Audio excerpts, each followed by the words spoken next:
10 июльдән 16 июльгә кадәр Малоэтажная Россия дигән бөтен Россия автойөреше уза. Ул ни өчен оештырыла, эштәлеге нәрсәләрдән гыйбарәт? Хәбәрчебез ачыклады.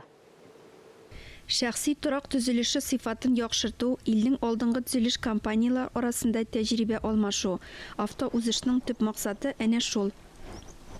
Философия именно в том, чтобы всем участникам показать практики. Узышның фәлсәфәсе шунда, барлык катнашучыларга да тәҗрибә уртаклашу мөмкинлеген бирү, компанияләрне бер-берсе белән таныштыру, безнең берләшмәгә җәлеп итү, сыйфатлы төзү буенча үзара фикер алышу. Йөгерү маршруты 7 шәһәр: Уфа, Чиләбе, Казан, Түбән Новгород, Доброград һәм Мәскәү аша уза. Шәһәрләрдә булганда вәкилләр берләшмәдә торган төзүчеләрнең йортларының сыйфатын бәяли.